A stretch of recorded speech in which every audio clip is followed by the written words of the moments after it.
अस्सलाम वालेकुम, आदाब नाजरीन। शिवम चैनल डोडा से मैं आपका मेज़बान इदरीस फलाही आप सब लोगों को इस डोडा के एक तारीखी स्कूल और एक बहुत ही मशहूर एक स्कूल डोडा में है जिसका नाम है green model higher secondary school डोडा।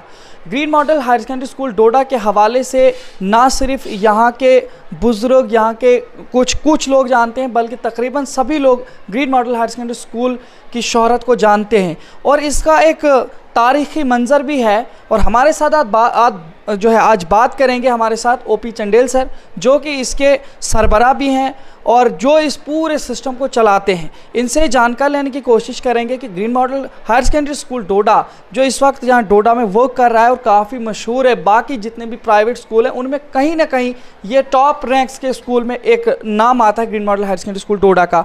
तो हम सीधा बात करने की कोशिश करेंगे ओपी चंडेल सर से, इन्हीं से जानकारी लेने की कोशिश करेंगे। तो सर पहले हम आपका इस्तकबाल करते हैं अपने शिवम चैनल डोडा। शुक्रिया, मैं शिवम चैनल डोडा का शुक्रगुजार हूँ कि आज आपने हमारे इस स्कूल में आकर के हमारी जो भी कारकर्दगी है इस स्कूल की उसको लोगों के सामने लाने की कोशिश की। हमारी अच्छाइयाँ, हमारी बुराइयाँ जो भी कुछ है वो आप लोगों के सामने आपके चैनल के थ्रू जो आएंगी तो उसकी पे हमें बहुत ही खुशी होगी। सर मैं आपसे ये जानना चाहूँगा कि ये जो स्कूल है इसको आपने जब इफ्तिताह किया था किन हालात से आपने इस स्कूल को यहाँ तक पहुँचाया, थोड़ा सा हम उस पस मंज़र को लोगों तक पहुँचाने की कोशिश करें। देखिए, ये स्कूल जो है 1977 में हमारे जो बड़े भाई मास्टर ठाकर लाल जी हैं वो बाद में डिस्ट्रिक्ट एजुकेशन प्लानिंग ऑफिसर रहे, उसके बाद थोड़े अरसे के लिए वो चीफ़ एजुकेशन ऑफिसर भी रहे। ये एक्चुअल में ये जो पौधा लगाया हुआ ये उनका है। मैंने इस स्कूल को टेक ओवर किया था 1982 में और 1982 में इस स्कूल की स्ट्रेंथ जो वो 35 स्टूडेंट्स थे और इस वक्त की अगर मैं बात करूं तो इस वक्त हमारे पास 2100 प्लस में स्टूडेंट्स थे। तो असली ये पौधा उनका लगाया हुआ है। उसके बाद उन्होंने हमें इस काम में लगा दिया, तो अब इसकी जो भी देखभाल निगरानी है हम खुद ही कर रहे हैं उनकी सुपरविज़न में।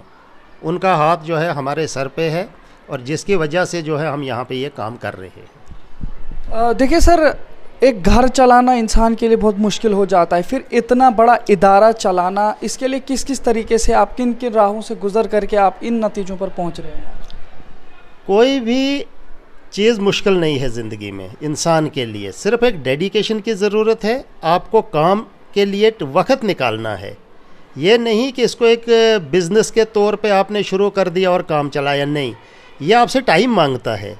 आपने जो फैमिली को टाइम देना वो टाइम भी स्कूल मांगता है, तभी जाकर के हम किसी चीज़ में कामयाबी हासिल कर सकते हैं। अभी अगर आजकल भी हम देखें, हम घर के ही 3 लोग 4 लोग इसमें लगे हुए हैं, फिर भी यहाँ बहुत मुश्किल होती है। मतलब सुबह 6:30-7 बजे हम आते हैं और रिसेंटली हमने थोड़ा सा टाइमिंग जो है 7:30 कर दिया बच्चों को। क्योंकि मैंने देखा 8 बजे सभी स्कूल लगते हैं, मार्केट में बहुत रश हो जाता है। ये चीज़ें भी हमने देखनी है।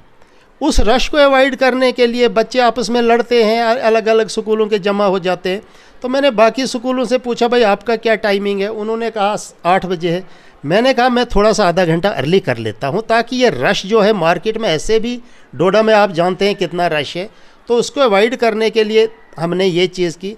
मतलब यहाँ आपने हर दिन कुछ नया करना है, हर दिन नया सोचना है, नया करना है, तभी जा कर के आप इस लाइन में कामयाबी हासिल कर सकते हो। क्योंकि प्राइवेट और गवर्नमेंट भी स्कूल हमारे ही है, हम भी उन्हीं से पढ़ के निकले हैं। ऐसा नहीं है कि वो कोई बुरे हैं या ऐसा है, अच्छे टीचर हैं, उस्ताद हैं वहाँ पे। अब डिपेंड करता है कि कौन कितनी मेहनत करे। सब कुछ अगर कोई चीज़ है, एक तो है मेहनत और दूसरी अकाउंटेबिलिटी। अगर मैं यहाँ प्रिंसिपल हूँ तो मेरा काम है टीचर से काम लेना, ना कि पेरेंट्स ने लेना है, वो मेरा काम है।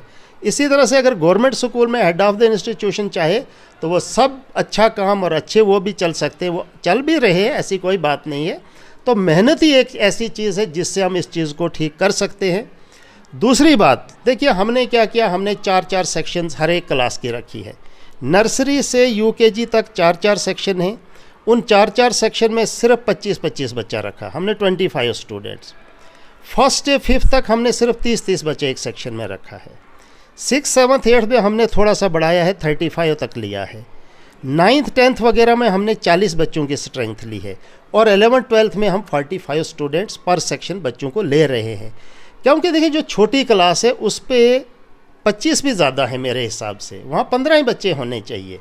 लेकिन चूँकि कुछ हालात ऐसे हैं, कुछ फाइनेंशियल इम्प्लीकेशंस हो जाती है, पैसा भी चाहिए स्कूल को चलाने के लिए। स्टाफ इस वक्त यहाँ पे 118 लोग काम कर रहे हैं, 4th क्लास वगैरह मिला के। और मेरा जो 4th क्लास है उसको भी 9,000 10,000 तक की सैलरी है। और जो मेरे टीचर्स हैं, बीएड वगैरह जो हैं, ट्रेन टीचर्स हैं, उनको 20,000 तक सैलरी स्टार्ट है उनका, और वहाँ से ऊपर भी सैलरीज है। वो डिपेंड करता है किसका कितना एक्सपीरियंस है, किस क्लास को पढ़ा रहा है, 9th 10th को पढ़ा रहा है, 11th 12th को पढ़ा रहा है, उसकी क्वालिफ़िकेशन क्या है और कितना मेहनती है। क्योंकि देखो, प्राइवेट स्कूल में क्वालिफ़िकेशन को नहीं देखा जाता है। प्राइवेट स्कूल में अगर हमने देखना, वो मेहनत को देखना है, उस टीचर के हार्डवर्क को देखना है।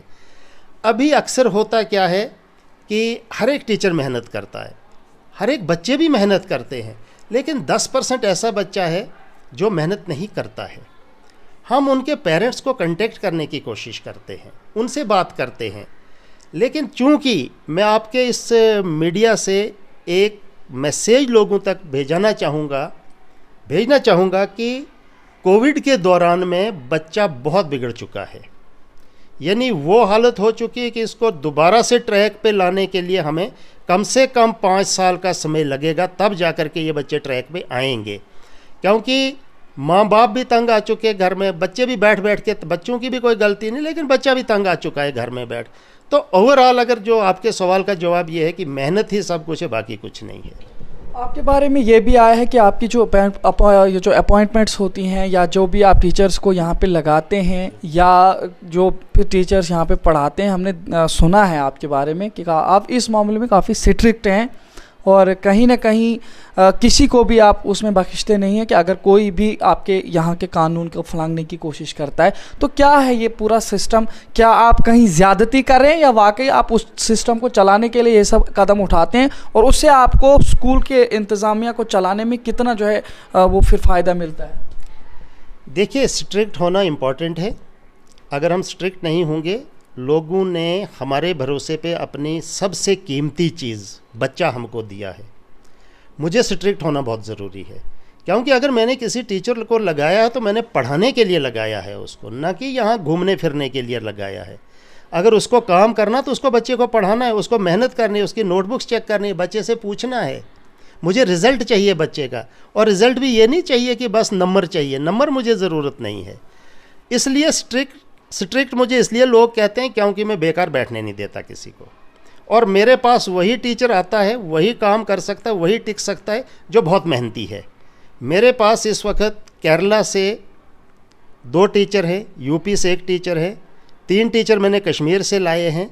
मैंने क्यों लाए? क्योंकि जब लोकल यहाँ नहीं टिक सकता है तो मैं मजबूर हूँ फिर बाहर से लाने के लिए। मुझे तो लोगों को क्वालिटी एजुकेशन देनी है, उसके लिए चाहे मुझे जो भी सैलरी जो है बहुत अच्छी देता हूँ, मैं घर से नहीं देता हूँ। लोगों का पैसा है वो लोगों में तकसीम करता हूँ मैं, अपना भी मैंने लेना है जो मेरा हक बनता है, लेकिन बाकी मुझे लोगों को पैसा लोगों में बांटना है और उसका रिज़ल्ट लोगों को मिलना चाहिए।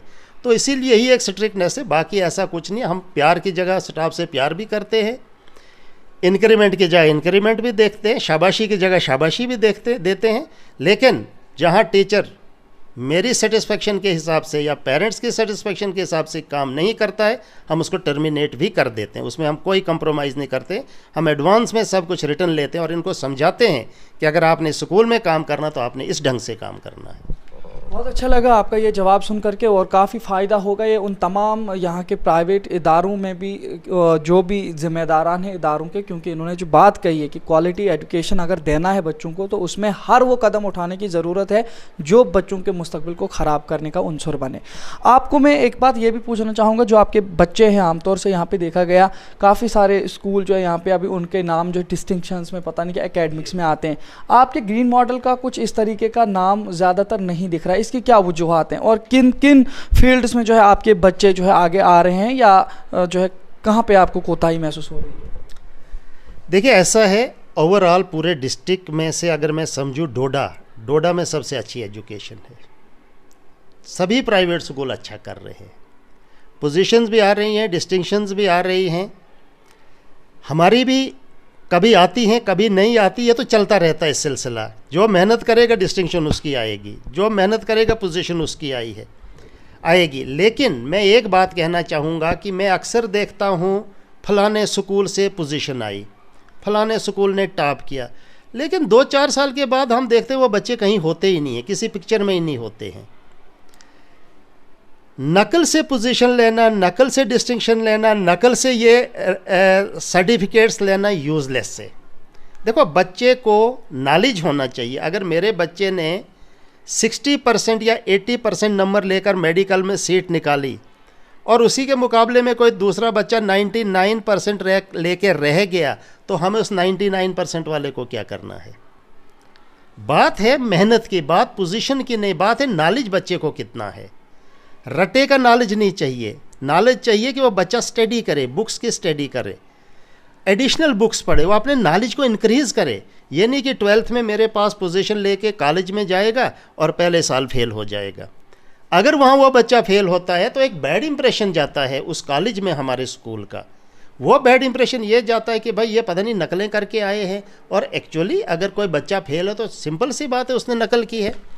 यहाँ पिछले दिनों जब एग्ज़ाम चल रहा था, हमारे स्कूल का सेंटर कहीं फरीदिया मॉडल में कहीं होता है, तो बच्चों ने और पेरेंट्स ने मुझे फ़ोन किया, नहीं जी वहाँ हमारे बच्चों के साथ बड़ा जुल्म हो रहा है।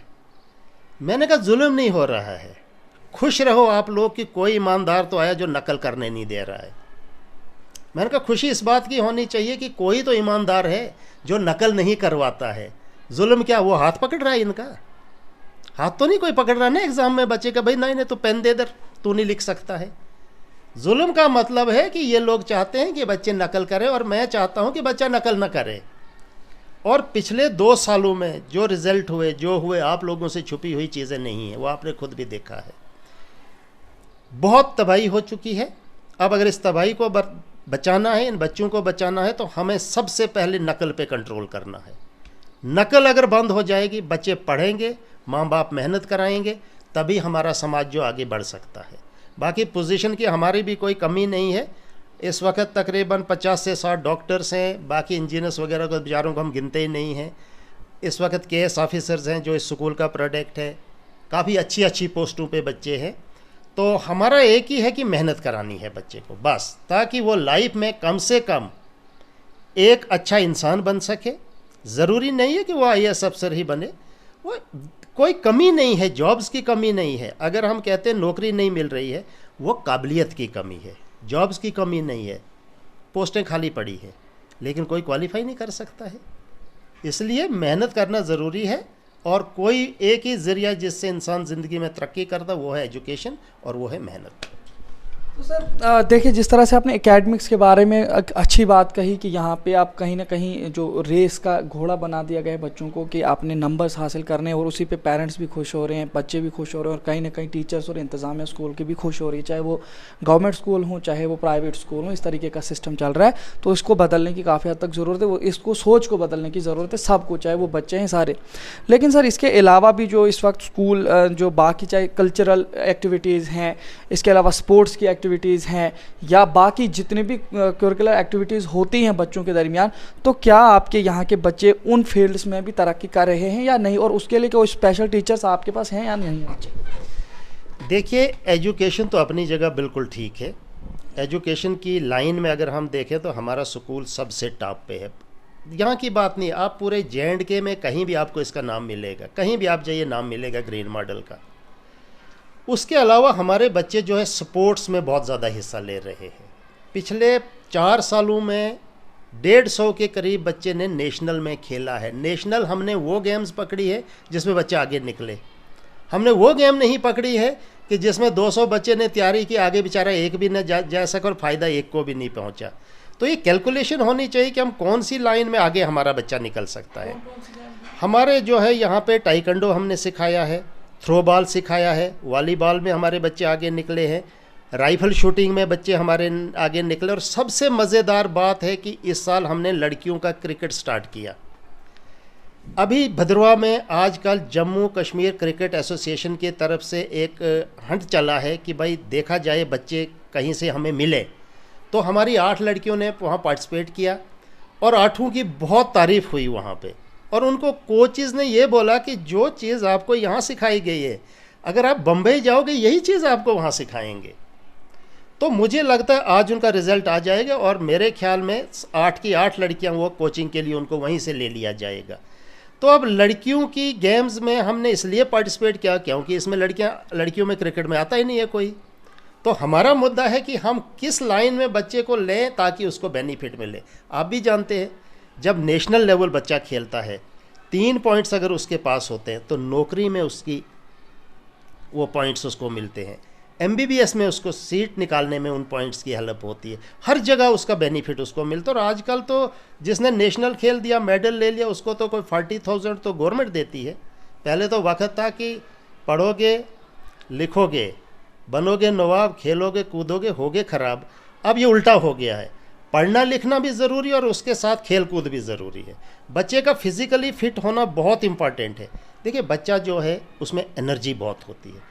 अभी हम अगर अपनी बात करें, हमारी एज 64-65 हम पहुंच गए हैं, लेकिन अगर मैं 12th के बच्चे को और अपनी एनर्जी को, वो मुझसे कहीं गुना स्ट्रांग है, उसको उस एनर्जी को रिलीज़ करने के लिए कोई ना कोई रास्ता मिलना चाहिए। अगर सही रास्ता नहीं मिलेगा वो अपनी एनर्जी गलत जगह पे जाके लगाएगा, चोरी करेगा, बदमाशी करेगा, कुछ ऐसा करेगा। तो उस बच्चे को किसी न किसी लाइन में लगा के रखना ये एजुकेशन का काम है, प्रिंसिपल्स का काम है, टीचर्स का काम है। अब बदकिस्मती है कि हमारे पास थोड़ी सी ग्राउंड्स वगैरह की कमी है यहाँ डोडा में, अदरवाइज़ काफ़ी कुछ हो सकता है, लेकिन इस छोटे से ग्राउंड में भी हमने बहुत कुछ किया है। अगर देखा जाए जो भी ये एक्टिविटीज़ हैं, चाहे स्पोर्ट्स के हैं, कल्चरल हैं या फिर एकेडमिक्स आपका है, इन तमाम चीज़ों के लिए आपके स्कूल में कौन कौन सी ऐसी फैसिलिटीज़ हैं जो यहाँ के बच्चों को, यहाँ के स्टाफ को या यहाँ के जितने भी आपके मुलाजमिन उन सबको दी जाती है जिनसे उनको आसानियाँ पैदा हो सकती हैं? देखिए जितनी भी फैसिलिटीज़ है, अगर हम ये सोचें कि हमने 8 से 2 तक स्पोर्ट्स में भी हिस्सा लेना है, कल्चर में भी लेना और पढ़ाई में भी लेना है, दिस इज़ टोटली इम्पॉसिबल। अगर आपने कल्चर में लेना है तो आपको एक्स्ट्रा टाइम देना है। अगर आपने स्पोर्ट्स के लिए बच्चा तैयार करना तो आपने स्कूल टाइमिंग के बाद करना है। अगर मैं बोलूं कि नहीं जी 40 मिनट में बच्चे को क्रिकेट के लिए तैयार करो, वो कभी नहीं होगा। थ्रो बॉल के लिए तैयार करो, नहीं होगा। मैंने टीचर्स 8 to 5 ड्यूटी वाले भी रखे हैं, 8 बजे आते हैं 5 बजे जाते हैं, उनकी सैलरी भी ज़्यादा है क्योंकि वो 2 बजे या 3 बजे के बाद शाम को इन बच्चों को तैयार करते हैं। तभी जाकर के हम इनकी एकेडमिक साइड को भी बचा सकते हैं और स्पोर्ट्स में भी इनको ठीक रख सकते हैं। और हम पेरेंट्स को कहते हैं कि भेजो बच्चों को, जो आते हैं उनका वेलकम है। अब अगर कोई डेलिबरेटली नहीं मानता तो हम फोर्स भी किसी को कर नहीं सकते हैं।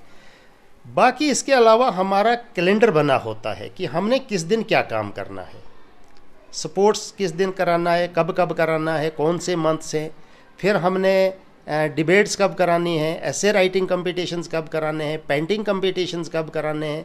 छोटे बच्चों के लिए हमने प्ले वे रखा है जिसमें हम उनको कलर्स आइडेंटिफिकेशन वगैरह वगैरह सारा बहुत कुछ सिखाया जाता है, जिसका जो आजकल वो हमारी बहू भी है और अदिति उसका नाम है। तो ये नर्सरी टू 5th सारा वही देखती है क्योंकि she is from actually Delhi, तो उनको थोड़ा एक्सपोजर भी अच्छा है। तो वो चीज़ें काफ़ी कुछ हमने यहाँ पे इम्प्लीमेंट की है। और अगर आप मानेंगे, मुझे नहीं लगता कि इतनी फैसिलिटीज़ एरेस्ट वाइल डिस्ट्रिक्ट डोडा तो छोड़ो, लेकिन बाकी भी नहीं मैं मान सकता हूँ। अगर बाकी कहीं हैं भी तो इससे 5 गुना ज़्यादा फीस ले करके हो सकती है, लेकिन हम इसी कम से कम फीस में ज़्यादा से ज़्यादा लोगों को दे रहे हैं क्योंकि हम भी यहीं के रहने वाले हैं। हम समझते हैं कि यहाँ पे हर एक इंसान जो है वेल टू डू नहीं है, गरीब भी है, अमीर भी है, सब है, तो हमने सबको इकट्ठा मिला के चलाना है। अगर देखा जाए आपके ख़िलाफ़ एक शिकायत दर्ज होती है पेरेंट्स की जानिब से या यहाँ के कुछ लोकल्स की जानिब से कि आप बच्चों की कुछ फ़ीस को पहले लेते हैं या फिर फ़ीस के हवाले से कुछ ऐसे काफ़ी एतराज़ात आपके ख़िलाफ़ हैं, उसके पर क्या कहना चाहिए? देखिए जहाँ तक फ़ीस की बात है, हम फ़ीस एडवांस फ़ीस का मतलब होता है ये मंथ है मई, अगर मैं जून की फ़ीस मई में मांगूँ तो एडवांस कहलाती है। हमने क्या रखा है, हमने पेरेंट्स को बोला है भाई 1 मई से 20 मई तक आप अपनी फ़ीस जमा कराओ, क्योंकि हर अगर मुलाजिम है तो उसको भी 1, 2, 3, 4 को सैलरी मिल जाती है। बाकी अगर कोई मज़दूर ही हम मान के, वो भी बेचारा 20 दिन में अपने बच्चे के लिए कमा लेता है। हम 21 के बाद बोलते भाई जो नहीं देगा वो 5 रुपये पर डे फाइन देगा। ये हमने रखा है। एडवांस फीस कुछ नहीं है, हाँ, मंथ की फीस मंथ के अंदर इसलिए लेते हैं क्योंकि जब 30 तारीख आएगी तो मुझे भी तो टीचर को सैलरी देनी है। अगर मेरे पास पैसा नहीं होगा, जिन टीचर्स ने 1 महीने यहाँ काम किया है, जिनको इसी पे सब कुछ डिपेंड, उन्हें अपना घर इसी सैलरी पे चलाना है, क्या उसको 30 तारीख या 1 तारीख को सैलरी नहीं मिलनी चाहिए? अगर उसको मिलनी चाहिए, अगर वो आपके बच्चों के साथ मेहनत कर रहा है, पढ़ा रहा है, तो आपका भी फ़र्ज़ है कि आप स्कूल से कोऑपरेट करें। हम सिर्फ 10 दिन पहले कहते हैं कि फ़ीस जमा कराओ, उस मंथ की उसी में कराओ, बाकी लेट फीस नहीं है। अपनी मर्ज़ी से कोई 4 महीने की इकट्ठी भी दे देता, कोई फौजी है, कोई वो कहता है जी साल की इकट्ठी ले लो, हमें रोज़ रोज़ टाइम नहीं, वो तो उसकी मर्ज़ी है। बाकी लोग, हर लोग जो मंथली फ़ीस देते हैं, एक वक्त था पिछले साल लोग जो हैं 3-3 महीने 4-4 मंथ्स के बाद फ़ीस देते थे। लेकिन जब से हमने हर एक पेरेंट्स को नवंबर में मैंने समझाया, मैंने कहा देखो ये प्रॉब्लम मुझे आती है, आप कोऑपरेट कीजिए। अब इस वक्त 95% लोग बिल्कुल टाइम पे फ़ीस दे रहे हैं, 20 तक सब अपनी फ़ीस क्लियर कर देते हैं। फिर 2-4-5% रहते हैं तो वो कहते हैं कि हमें कोई प्रॉब्लम नहीं, हमें जब मर्ज़ी तब देंगे, हम लेट फ़ाइन दे देंगे, हमें कोई दिक्कत नहीं है।